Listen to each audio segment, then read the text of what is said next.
Newsmakers Robert Morris's Accuser, Dennis Quaid's Faith, and Mike Huckabee joins the show. That and more coming up.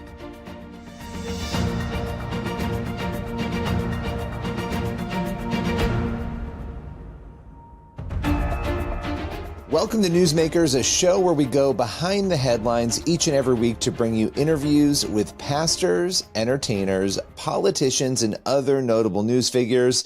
On today's Newsmakers, we start with actor Dennis Quaid. He's joining us to talk all about his faith, politics, and what it was like to portray Ronald Reagan in the new film Reagan. Let's welcome him to Newsmakers.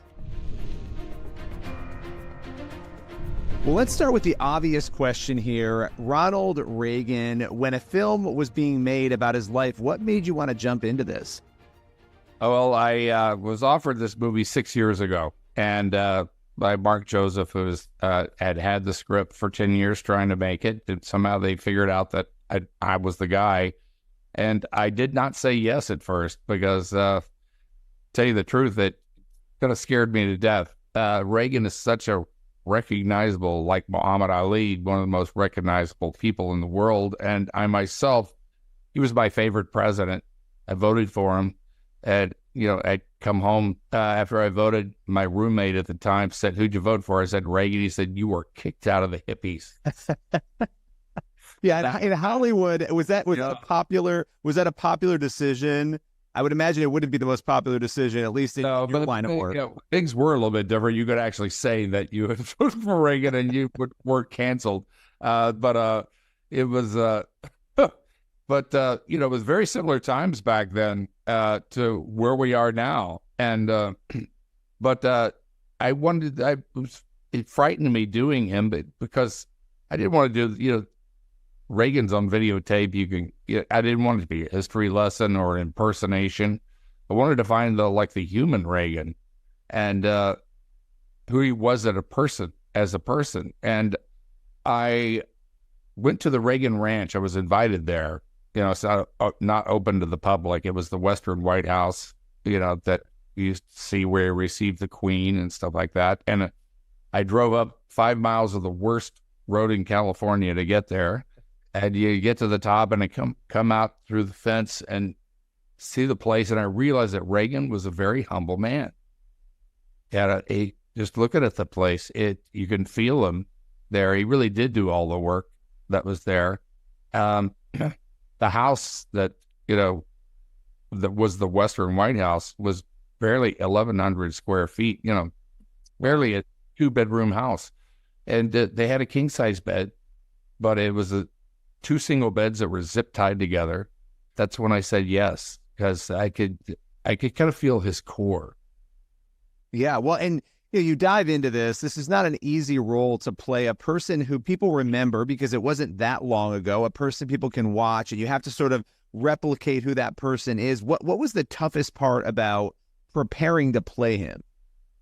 Well, first off, I felt all those things, sense of judgment, because everybody has a feeling about him, whether negative or positive. And it's just fear went down my spine. And usually that fear is a sign that I should do that, get out of my comfort zone. But it was, the first The Voice. I had 2 years to really prepare for the role, and just diving in about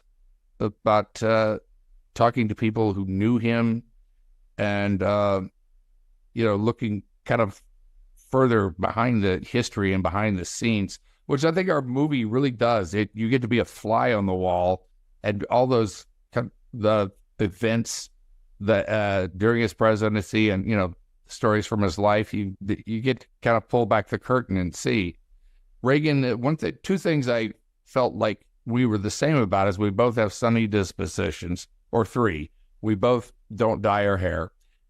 And the other thing was that we're both actors. And I really came to really realize that Reagan felt like, I think, a failure as an actor in a way, because he never got to that place that he was aiming for. And that's what kind of motivated him to get into being the vice president and then president of the Screen Actors Guild. And that's not something that anybody aspires to, by the way, as an actor, and that's a political job. And that was his entry into politics. I know we don't have a lot more time, but I do want to ask you about your faith. A few years ago, I interviewed you on stage at National Religious Broadcasters Convention, and it was really fascinating to hear your faith journey, obviously having deep roots in faith. As the years go on, how has your faith changed, transformed, grown? Well, I think more than anything else, over the last 30 years, it took me a while because, I was, for those that don't, know my faith journey, I don't expect everybody to follow it. But, I grew up in the Baptist church, and I became disillusioned with what I call churchianity in my teens at a time. And I, got into Eastern philosophy, which led me into Buddhism. And then I read the Quran. I read the Bible cover to cover. I read the Dhammapada, the Bhagavad Gita, all that. And, 20 years later, I came to a place where, I got into all those things in the world, like cocaine and drugs and stuff, and got clean. And then went back to reading the Bible again. And what struck me were the red words of Jesus. That was the thing that got me headed. That led me to a personal relationship with Jesus Christ. That's what is really different about my faith, and what you cannot find any other place is that relationship with him. Absolutely. And it's an incredible thing, and it's amazing that you and others are speaking out. I feel like we're seeing more and more actors actually sharing that and being really open about it, and it's amazing. The movie is Reagan. Dennis Quaid, appreciate your time today. Yeah, August 30th. Tickets are on sale now, by the way, if you want to reserve one. You can go to Reagan.movie for more information on the film, which releases nationwide August 30th. We'll be right back with more Newsmakers in just a moment.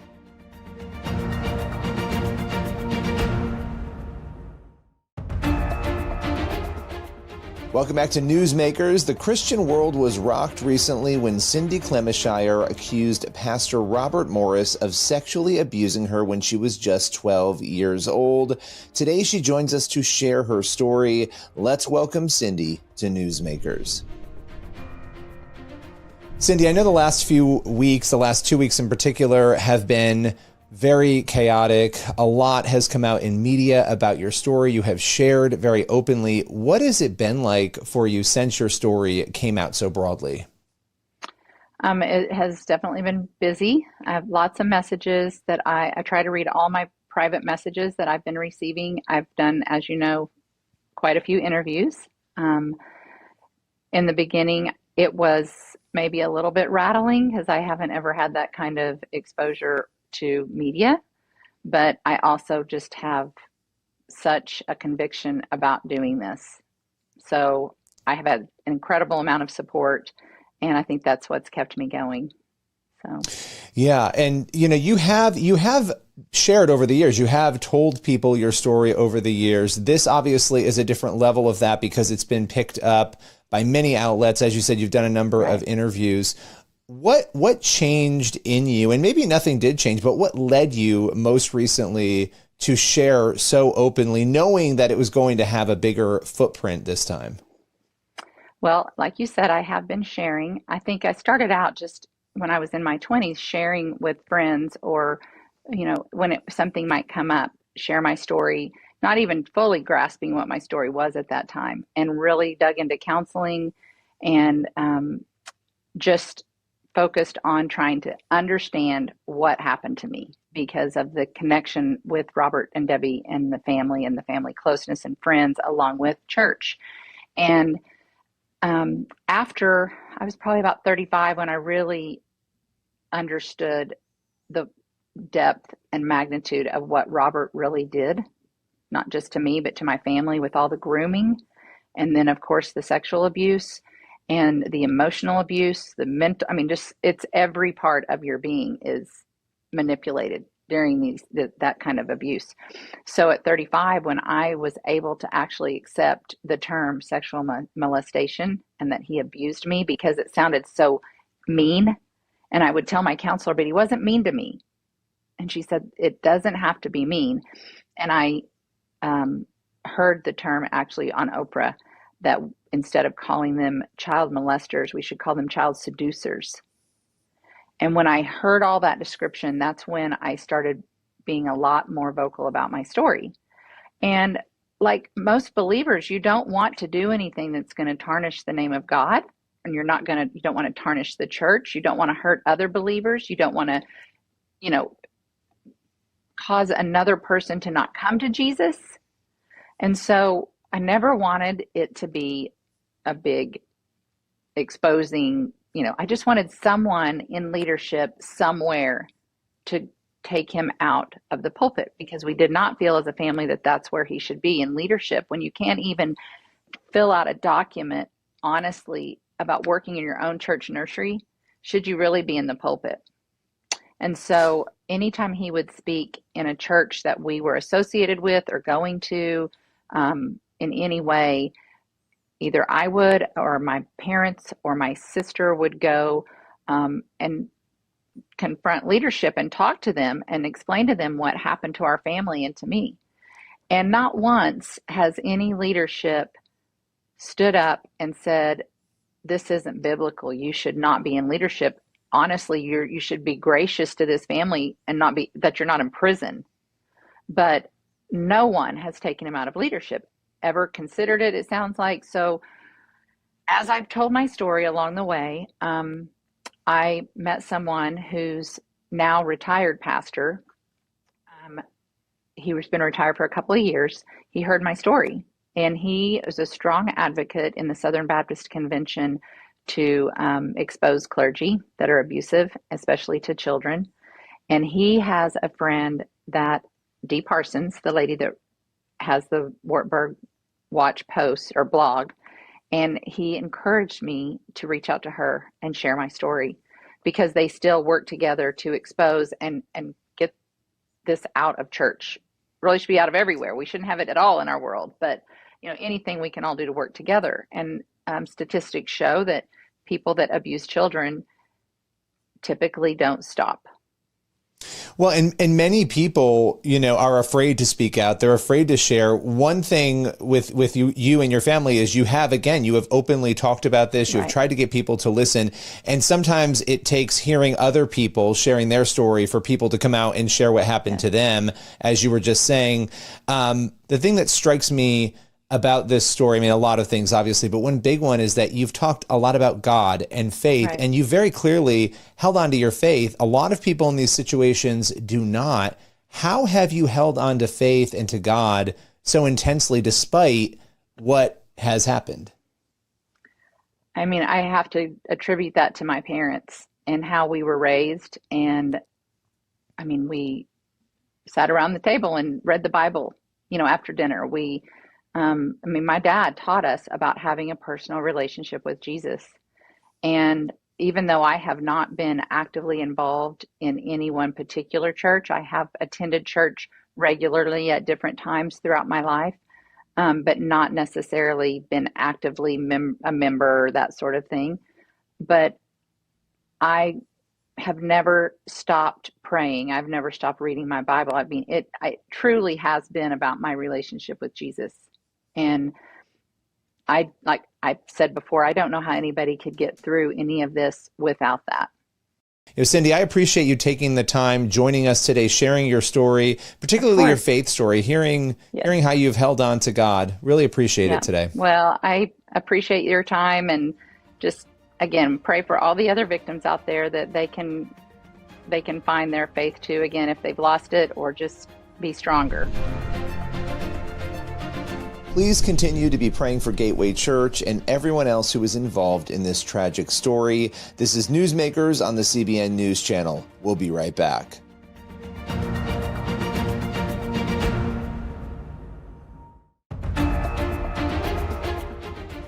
Welcome back to Newsmakers on the CBN News Channel. For our final segment, we caught up with Mike Huckabee, and we chatted about politics, American culture, and what most concerns him about what could happen in the 2024 election. Let's welcome Mike Huckabee to Newsmakers. So, Governor Huckabee, lots to talk with you about today. I wanna start with the current political dynamic in America. This is a very general question, but you have been around the block on all of this, both in politics, commenting on politics in government. What do you make of our current situation right now in America politically? Well, it's very polarized, I think, to say the least, Billy. And I've never seen it quite so filled with rancor and contentiousness. But part of that is because people feel very passionately about their beliefs, their country, and we have a divided country because, quite frankly, we have a very divided country. And what we have is a divide between those who want to lean towards socialism, where the government gets stronger and bigger, where many people think the government is God. And then there are still many of us who believe that, no, the government is at best a tool of God, but it needs to be in the hands of people of integrity, people who will use it fairly and justly, but it should never become our God. And we should always remember that freedom, individually and corporately as a country, is the foundation of America, and without it, we become an also-ran. So part of the passions that we see are passionate feelings that come from what is now a big divide. And let me just add this. It used to be that Republicans and Democrats, we would call them maybe the right or the left, but they weren't that far apart. You had Democrats who leaned left of center. You had Republicans who leaned right of center. You had some that leaned far more to the left or right. But overall, even the political parties, they weren't so far apart that they couldn't find some common ground. We're living in a time now where it's hard to find common ground with people who believe that we're an evil country, who believe that we're racist, who believe that America was built on stealing land from people to whom it belonged, and therefore we should give it back. When you have that much of a fundamental difference, it's really hard to find common ground and find that sort of center of governing. What is your biggest worry? Let's say November comes and Trump doesn't win. From your perspective, what is your biggest fear? If he does not win? If he does not win. Well, I think what we're going to see is an accelerated effort on the part of the government to go after those of us that have been the targets already. A mother goes to a school board and protests that their child is being subjected to pornography in the classroom, with textbooks and library books that are genuinely obscene. And so obscene, in fact, Billy, that they can't be read in the school board meeting. I mean, they shut them down, saying, you can't say those things, but they're saying it in the classroom. So if that mother is labeled a domestic terrorist because she spoke up at a school board meeting, and that's already happening, what happens in the next 4 years when a government thinks that it now has unbridled right to go after all of its political enemies? What happens to people who dare oppose the government, whether it's in an election process? Are they going to be prosecuted, as we're watching Donald Trump get prosecuted for things that you scratch your head and say, these aren't even crimes. This is absurd. Democrats like Hillary Clinton and Stacey Abrams and Maxine Waters and Nancy Pelosi all questioned the 2016 election. What happens in the next 4 years, I think, is disturbing. The courtroom then becomes the new public forum. And that's where we're going to find increasing numbers of pro-life people, Christian people, pro-Israel people, pro-freedom people finding themselves taken in chains. And when I say that, Billy, I don't mean it figuratively. I've talked to some people just recently. Peter Baker, who is a reporter for The Blaze, was taken in shackles across a federal courthouse lawn in Dallas. Peter Navarro, former White House economic advisor to President Trump, was arrested at the door of an airplane in Washington. He was on his way to Nashville to be on my television show. And they They waited until he got to the door of the plane. Then they put him in handcuffs, later in leg shackles, and made him sit in a jail cell all afternoon. Now he is in prison. He is in federal prison right now. What did he do? Well, he believed that under executive privilege, he shouldn't be telling personal conversations that he had with the president, because he didn't think that that was in keeping with the separation of powers. So he refused to tell Congress about private conversations in the executive branch. I think he's right. I think most legal, true constitutionalists would agree that you can't somehow violate that executive privilege. But it was violated by Congress. They held him in contempt, and now he's in prison. Here's what I don't find at all consistent. You have people on the left, whether it's Alexandro Mayorkas, he was in contempt of Congress. He's not in prison. He's still getting his federal paycheck every week. How come it's only one side that ends up getting in serious trouble for thumbing their nose at Congress? And that's what's happening. It will only accelerate and get to the point that it will be disturbing. And I think what the ultimate goal is not just to put a few people in prison, but by doing that, silencing the rest of us and causing us to be afraid to speak up, speak out, and to take a stand for righteousness, for biblical issues, for us to say that boys and girls are the two genders, and that's the way God made us, and that's all there are is two genders. How many people are willing to go to prison for stating that? Could that happen? You better believe it could. I appreciate you taking the time today to break down some of these big issues, and looking forward to having you back again very soon. Billy, it's been a pleasure. Always an honor to be with you. Thank you very much for having me today. You can catch Huckabee's new show, Huckabee Today, on TBN. We'll be right back in just a moment with more Newsmakers.